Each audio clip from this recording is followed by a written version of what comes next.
There is a moment in every major controversy when the people who actually know how the system works step forward and say what nobody inside the system is willing to say publicly. At this World Cup, that moment arrived the evening of July 7th, 2026, when a former FIFA referee sat down in front of a camera and delivered the most technically precise and most damaging assessment of the VAR decision that eliminated Egypt from the tournament. His name is Mark Clattenberg. He is not a pundit guessing at how VAR works. He is not a former player offering an emotional reaction from a television studio. He is a man who refereed at the highest levels of football for decades, who officiated Champions League finals, who understood the VAR protocol not as a viewer reading the rulebook, but as a practitioner who applied it in real matches under real pressure. And what he said about what happened to Egypt's second goal against Argentina was as direct as anything a person in his position can say. He said he did not believe it was a foul, and he said he did not believe VAR should have intervened to disallow the goal at all. Two separate conclusions, both devastating on their own. Together, they constitute the most authoritative expert verdict on the most controversial VAR decision at this World Cup, and they completely contradict the position FIFA has maintained since the final whistle in Atlanta. Let's break down exactly what Clattenberg said and why every single word of it matters. His first point was technical. He said the contact between Marwan Attia and Lisandro Martinez in the build-up to Egypt's goal did not, in his assessment, meet the threshold required to be called a foul at this level of the game. This is significant because it comes from someone who spent decades making exactly these judgments in real time on football pitches around the world. He is not saying the contact didn't happen. He is saying the contact did not constitute a foul under the standards that apply to football at the elite level. There is a difference between contact and a foul, and in his expert judgment, what occurred in the build-up to Egypt's goal was the former and not the latter. His second point was procedural. He said that even if you accept that the contact was a foul, the VAR review itself was wrong. It should not have happened. The incident was not within VAR's remit to review under the way this tournament has been refereed. That is the former FIFA referee saying that VAR exceeded its authority, that it went further than it should have, that the review itself was the error, regardless of what the review found. And his third point was the one that connected everything to the pattern the football world had already been identifying for days. He said the type of challenge involved in the build-up to Egypt's goal is not consistent with how referees have been officiating this tournament. He said they have been allowing physical challenges. They have been allowing physical contact. And he said you can argue that what happened to Marwan Attia was not a foul at all under those standards. This is the same point Peter Schmeichel made, the same point Alan Shearer made, the same point Ian Wright made, the same point Dale Johnson from BBC Sport made.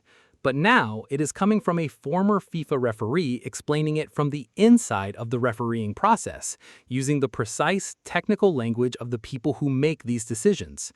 He was not alone in the broadcast studio. Rob Green, the former England goalkeeper working as an analyst for the same broadcast, made a point that many viewers watching live had already sensed but hadn't articulated clearly. He said that the foul in the build-up to Egypt's goal occurred a full length of the pitch away from where the goal was scored. He asked, and this is the question that had already been asked by the BBC Sport correspondent Dale Johnson in a different context, how far back into a move does VAR reach before the chain of causation becomes too stretched to justify disallowing what came at the end of it? The answer to that question, in the strict technical reading of the IFAB laws of the game, is that VAR can review any period of play before an incident if that period is connected to the scoring action. But the word connected is the key. And at what point does a foul that occurred several seconds earlier on a different part of the pitch, while the attacking team was still building momentum, break the direct chain of connection to a goal scored at the end of an 80-yard move? Henry Winter, one of the most respected football journalists in the English language, put it with the sharpness that cuts through technical language and makes the reality visible to anyone watching. He said that if VAR had gone any further back in that Egyptian move, Tutankhamun would have been involved. He asked how far back you go, And then he said something that, in a different world, without the weight of the controversy around it, would have been simply a beautiful piece of football writing. He said it was probably the right decision by the letter of the law, but what a pity, what a goal that would have been. 80 yards, a majestic move, precise passing. It would have been one of the goals of the tournament. That line, probably the right decision, but what a pity, is the football world trying to hold two things simultaneously: the technical defense of VAR protocol and the human recognition that something went wrong in the spirit of the game. But Clattenberg was not offering that balance. He said it was not a foul, and VAR should not have intervened. That is not probably right. That is unambiguously wrong from the perspective of the person making the expert assessment. Now let's add the detail that the broadcast coverage picked up in real time and that went almost unnoticed in the avalanche of controversy about the disallowed goal. When Egypt's coach Hossam Hassan protested against Argentina's winner in stoppage time, he crossed his arms in front of him. That specific gesture, arms crossed, is the FIFA-backed symbol for players and coaches to alert the referee to a racist incident on the pitch. The referee booked him for it. Read that again. The Egyptian manager used the official FIFA anti-racism gesture in a moment of emotional protest and was shown a yellow card by the French referee. The gesture was FIFA's own symbol, designed and promoted by FIFA to give players and coaches a visible way to flag racism during matches, and the referee punished him for it. Hossam Hassan had not addressed that specific moment after the match. He had too much else to say. But the image of the Egyptian manager being booked for using FIFA's own anti-racism gesture became one of the most circulated images of the entire controversy online, and it added a layer to the story that the Egyptian Football Association did not need to spell out in their formal complaint. The formal complaint filed by the Egyptian Football Association against the referee and his entire team, including the VAR officials, cited serious refereeing errors and double standards that caused the Egyptian national team to lose and exit the tournament. It demanded exclusion of the entire officiating team from the rest of the competition. And it used specific language about what it described as blatant errors and an insistence on not reviewing footage that the federation believed would have changed decisions. That last phrase is the one that Clattenberg's expert assessment makes most interesting: not reviewing footage that would have changed decisions. Egypt are not only saying VAR intervened when it should not have, they are also saying VAR did not intervene when it should have. The two penalty claims waved away before Argentina's winner, the contact against Mohamed Salah in the Argentine box, the shirt pull that multiple analysts identified.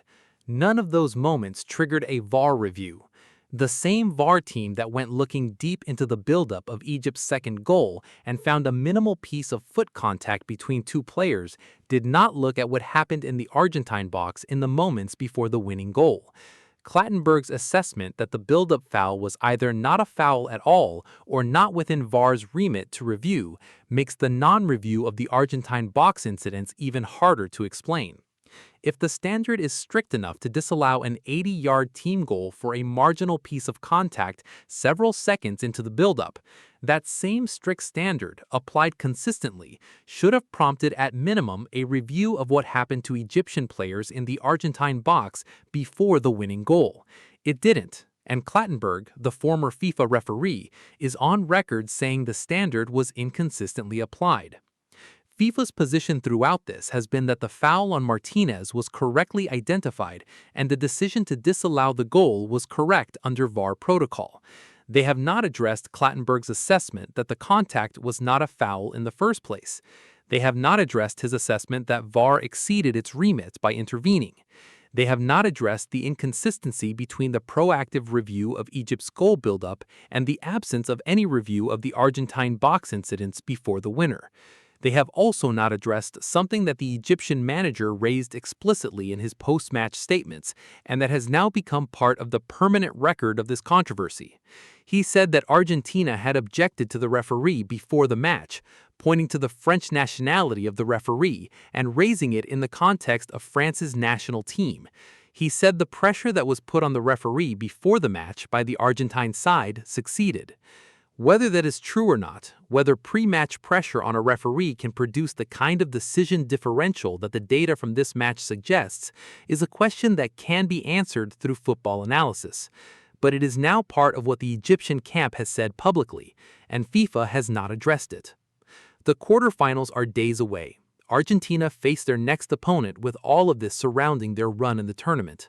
Every call that goes their way will be viewed through the lens of July 7th in Atlanta. Every VAR decision involving their opponents will be watched with the kind of scrutiny that Mark Clattenberg applied to the Egypt decision, by millions of people who now have his exact words and exact reasoning as their reference point. What do you think? Does Mark Clattenberg's expert assessment that the VAR intervention was both technically wrong and procedurally outside its remit change how you view FIFA's defense of the decision?